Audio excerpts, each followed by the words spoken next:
Nowadays, education is more accessible than ever before thanks to the advancements in technology.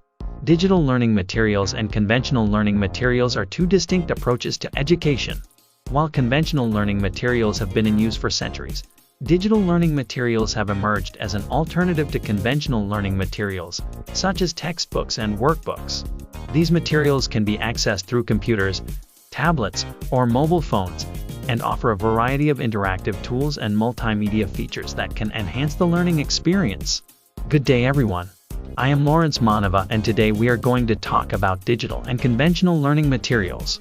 The demo is about what are instructional or learning materials? We are going to discuss the importance of instructional materials in the teaching and learning environment, and most importantly talk about the elements that needs to be considered in IM's preparation. There are two types of learning resources. First, the digital learning resources. In this part we are going to discuss the 10 different types of digital learning resources. We are going to talk about what and why is cybersecurity important and articulate the 7 digital safety rules. Second, the conventional learning resources. In this part we are going to discuss and provide examples of the two categories of conventional learning resources, which are the visual materials and printed materials, for us to know the difference between the two. Hello everyone. I am Alina Abelo. Now let's talk about what are instructional or learning materials. Instructional or learning materials are things that help students learn. This can be textbooks, videos, or anything else that gives information to students who want to learn. The point of these materials is to make it easier for people to learn and for teachers to teach. They help both teachers and learners teach and learn things in an organized way. Here we have 6 importance of instructional materials. Instructional materials are very important in helping students learn. They help students do better in school, learn new things on their own, understand important ideas, stay interested in what they are learning, and remember what they have learned for a long time. Additionally, instructional materials allow all students in the classroom to have the chance to learn and share their experiences with each other. In constructing and preparing instructional materials, we have 5 elements that needs to be considered. Elements in preparing IMs. 1. When creating educational materials, it's important to make sure they cover the topics and skills that students are supposed to learn in their grade level. This helps teachers know that they are teaching what they need to and that students are learning what they are supposed to. 2. The information presented in educational materials should be accurate, up-to-date, and trustworthy. It's also helpful to use examples that students can relate to in their everyday lives. 3. Everyone learns differently, so it's important to create materials that can be adapted to meet the needs of individual students. This might mean providing extra support for struggling learners or more challenging activities for advanced learners. 4. Educational materials should not only help students understand the concepts being taught, but also encourage them to think critically and creatively. This can be done by using activities that require problem-solving, analysis, and evaluation. 5. Educational materials should be neutral and not favor any particular group or point of view.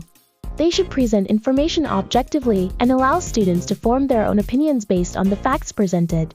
Hello everyone, I am Roland Jane. Welcome to the digital age of education. Gone are the days of lugging around heavy textbooks and fighting for the last available seat in the library. Thanks to the wonders of technology, learning resources are now just a click away. Whether you're a student looking to ace your exams or a lifelong learner seeking to expand your knowledge, digital resources have got you covered. Now, name some of the digital tools for teaching and learning that you know. So sit back, relax, and let's explore the world of digital learning together. Hello everyone. I am Chris Nellis. Digital Learning Resources. These are learning resources that aid students and teachers in the educational process. It provides a powerful forum for learning and the use of software applications, online databases, collaborative tools, and other web-based forums that enhance learning experiences. There are 10 types of digital learning resources. E-learning materials is the delivery of learning and training through digital resources. It is provided through electronic devices such as computers, tablets, and even cellular phones that are connected to the internet. Open educational resources are learning and teaching materials that are freely available online for anyone to use. OERs can consist of full courses, course materials, modules, textbooks, and other tools that support access to knowledge. Adaptive learning allows the course material to be customized to the learners. It provides students with immediate assistance, resources specific to their learning needs, and relevant feedback that students may need. Digital modeling and simulation in teaching offer interactive and immersive learning experiences, allowing students to explore complex concepts in a virtual environment. Graphics and animations in education makes use of visuals for learning. It presents abstract concept through visuals to provide learners a clear picture of the lesson. Let's have Ms. Rolam Jane to continue discussing the types of digital learning resources. Quizzes and games. These are interactive activities that engage learners and reinforce their knowledge. Examples include Quizlet and Kahoot. Online learning, personalized learning, or blended learning. These refer to different models of learning that combine online and in-person instruction. Examples include online courses with in-person labs, hybrid classrooms, and flipped classrooms. Badging and gamification. These are techniques used to motivate learners and reward their progress. Examples include digital badges and leaderboards. Virtual reality. This is a simulated environment that immerses learners in a 3D experience. Virtual reality involves wearing a headset that completely blocks out the real world and replaces it with a computer-generated environment. This means that when you look around, all you see is the virtual world and you feel like you're really there. It's kind of like being transported to a different place. Examples include Google Expeditions and Oculus VR. Augmented reality. This is a technology that overlays digital content onto the real world. Augmented reality involves overlaying digital elements onto the real world. This means that you're still aware of your actual surroundings, but with the added digital content. For example, you might use AR to see how a piece of furniture would look in your living room before you buy it, or play a game that superimposes digital characters onto your real environment. Hi everyone, I am Erlian Antana. The different digital resources can truly make preparation and design of instructional materials and learning activities easier and more convenient for both teachers and learners. However, with the use of digital resources comes risks. Data and personal privacy is one issue. As teachers, we must make sure that our students' safety as we use various digital tools. Now, why is cybersecurity important? As technology continues to evolve and become more integrated in our lives, the need for cybersecurity measures becomes paramount. Cybersecurity is all about keeping your digital environment safe and secure from any potential threats.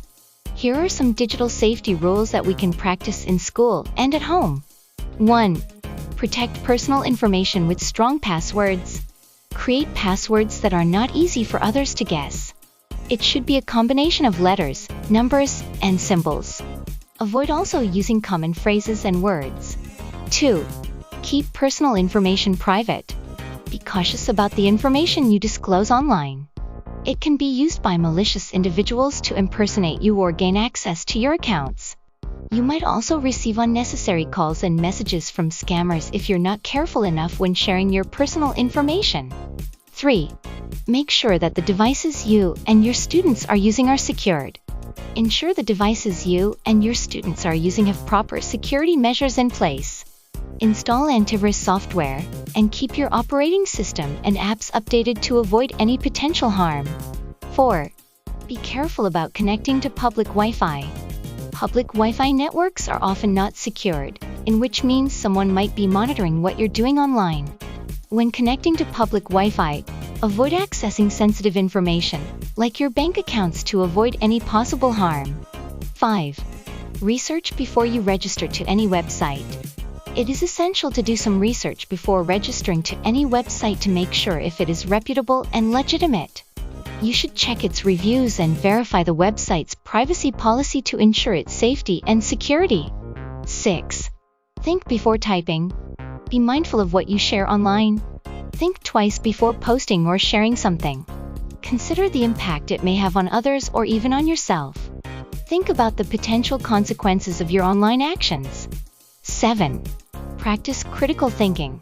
We must develop the ability to access and analyze digital content critically. Not everything we see in the internet is true. It is important to verify information and credibility of sources to ensure if it is reliable before actually believing it. Hi, I am Lawrence Manava. Now, even though we live in the digital age, there are times that we don't have access to technology. Connectivity problems and power interruptions are some of the things or reasons that can hinder the teacher from using digital learning resources. That is why, even in the digital age, we cannot say that conventional learning resources are completely obsolete. Now, name some of the conventional learning materials you know. Conventional learning resources are the traditional teaching aids or instructional materials that is used by a teacher inside the classroom to facilitate learning. When we say traditional learning materials, these are the books, flashcards, and other objects or tools from real life that is used by the teachers for centuries up to now.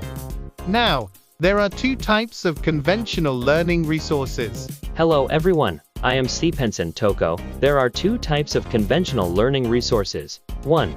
Visual materials. A type of learning resource that can be seen, such as pictures, videos, diagrams, and graphs. They are used to help learners better understand concepts by providing a visual representation. For example, realia, three-dimensional objects from real life, tools, coins, textiles, fruits, plants, etc. Used as teaching aids. Charts, graphs, flashcards, puppets, masks, cutouts, diorama, 3D models, kits, board games, busy books, etc. 2. Printed materials. A type of learning resource that are in a physical or digital format that can be read, such as books, handouts, and articles. They are used to provide information in a written form that learners can read and study. Books, handouts, pamphlets, brochures, worksheets, study guide, modules, manuals, newspaper, magazines, maps, posters, and photographs. As we end our presentation, let me leave you a quote from Bill Gates. He said that, "Technology is just a tool. In terms of getting the kids working together and motivating them, the teacher is the most important." Thank you everyone for watching our video presentation and listening today's discussion. Have a pleasant day.